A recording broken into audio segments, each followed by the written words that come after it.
भैरवपुर नाम का एक गांव था, खेतों और जंगलों के बीच बसा हुआ। वहां लोग एक डर के साथ रहते थे, न भूख का डर, न बीमारी का। ये डर कुछ और था, जिसका कोई नाम नहीं था। 15 साल से ये डर वहां का हिस्सा बन चुका था। लोग अब उससे सवाल नहीं पूछते थे। सुना तुमने अर्जुन? चरवाहे लड़के ने फिर कुछ आवाजें सुनी कल रात, जंगल से, किसी के चिल्लाने जैसी। पेड़ गिरने की आवाजें भी आईं। हाँ, और उसने कहा जमीन भी कांप रही थी। जो भी उस जंगल में है अब गुस्से में लगता है। शायद कोई जानवर होगा, तेंदुआ वगैरह।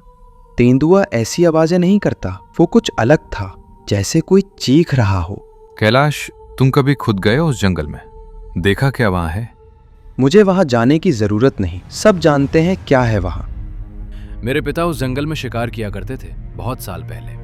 तब सब शांत था, हिरण, पक्षी, साफ पानी, सब था वहां। वो 15 साल पहले की बात है ना, जब डर शुरू हुआ।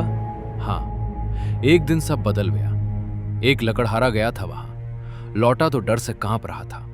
बोला उसने ऐसी चीजें देखी सुनी जो समझ नहीं आई। उसके बाद कोई वहां नहीं गया। उसके बाद किसी ने वहां जाकर देखा भी नहीं? क्यों देखते, पहला आदमी ही टूट गया था, और क्या सबूत चाहिए? पर सबूत किस बात का, कि वो डर गया था या कि वाकई कुछ था वहां? अर्जुन, कुछ जगहों को ऐसे ही छोड़ देना बेहतर है। वो जंगल अब वैसा नहीं रहा, खतरनाक हो गया है। क्या पता वो बस इसलिए खतरनाक लगता हो क्योंकि हम मानते हैं कि वो है। डर शायद हमारे दिमाग में ही है। तुम 15 साल की कहानियों को झूठ कह रहे हो। मैं बस कह रहा हूं कि हमें सवाल पूछने चाहिए। सब कहते हैं जंगल भूतिया है, पर किसी ने जाकर देखा नहीं। यही गलती है, हम सुनते ज्यादा हैं, समझते कम। अर्जुन चुपचाप गांव चला गया। वो गुस्से और उलझन में था कि उसके लोगों के साथ ये क्यों हो रहा है। उस रात अर्जुन अपने घर के बाहर वैसे ही बैठा था जैसे कई रातों में बैठा करता था, पर वो रात अलग थी। उस रात उसके अंदर कुछ बदल गया था। एक फैसला बन चुका था। आज तुमने कुछ खाया नहीं, अंदर आओ, ठीक से खाना खा लो। फिर वही जंगल के बारे में सोच रहे हो, है ना? हाँ, महेश की बात बार बार याद आ रही है। उसके पिता जंगल में शिकार करते थे, तब सब शांत और सुंदर था। अब नहीं है, अब वो जगह बदल गई है। हमें क्या जरूरत है वहां जाने की? हमारे खेत हैं, हमारा घर है, हमारा गांव है। पर हमारा बेटा जब बड़ा होगा तो जानने की इच्छा रखेगा।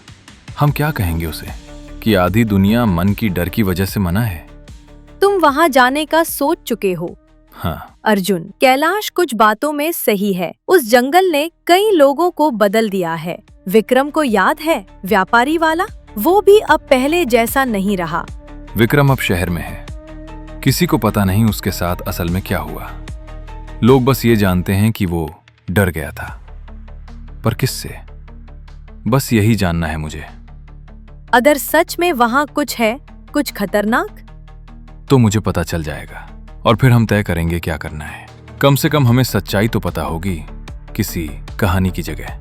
तुमने अपना फैसला ले लिया है। कब जाओगे? आज रात, जब आवाजें सबसे ज्यादा होंगी, जब डर सबसे गहरा होगा। एक टॉर्च लेना और वापस आना सच्चाई के साथ। हाँ। जंगल ने अर्जुन का स्वागत ऐसे किया जैसे किसी पुराने दुश्मन का करता हो। 15 साल से गांव को डराने वाली सारी आवाजें अब उसे चारों तरफ से घेर रही थीं। चीखें, गिरती चीजों की आवाजें, किसी के रोने जैसी गूंज। हर आवाज जैसे लोगों को दूर रखने के लिए बनाई गई हो। ये सब प्राकृतिक नहीं है। यहाँ कोई आता है, बार बार, बहुत सोच समझकर। रुको, मुझे जाने दो, मैं बस। रघु, लकड़ी का हिसाब? अर्जुन प्लीज, किसी को मत बताना, मैं बस लकड़ी का हिसाब देख रहा था। रघु, यहाँ हर तरफ ताजे कटे पेड़ हैं, झाड़ियों के पीछे लकड़ी के गट्ठे छुपे हैं। ये हिसाब नहीं, पूरा धंधा है। कब से चल रहा है ये सब? काफी समय से। अब भूत का नाम साफ था। वो किसी आत्मा का नहीं, एक इंसान का था। एक ऐसा इंसान जिसे मालूम था कि डर सबसे ताकतवर हथियार है। ऐसा हथियार जो हर सच को छिपा सकता है, अगर लोग उस पर यकीन करने को तैयार हों। उसी जंगल में जहां गांव डर से पागल था, अब 2 आदमी आमने सामने बैठे थे। एक के पास मशाल, दूसरे के पास राज। सब बताओ, शुरू से। तुम जानते हो मैं आरा मिल में काम करता हूं 10 साल से। कमाई कम थी, बीवी बच्चों को जरूरतें। तो यहां आए? हाँ, जंगल कीमती लकड़ी से भरा था। मिल मजदूरी देती, लेकिन मैं खुद बेचूं तो असली पैसा। वो आवाजें, वो डर डर पहले से था, गुफा की कहानियां। मैंने बस सुनिश्चित किया कि लोग दूर रहें। रात में चिल्लाता, पेड़ गिराता, धुआं फैलाता। कुछ महीनों में कोई नहीं आया। पूरा जंगल मेरा। 15 साल में उतना कमाया जितना जिंदगी भर ना कमा पाता। तुमने गांव वालों से उनका जंगल छीन लिया। 15 साल डर में जिए। मुझे पता है। अब गांव चलेंगे, तुम सब बताओगे। वे नफरत करेंगे। हाँ, लेकिन अब सच जिएंगे।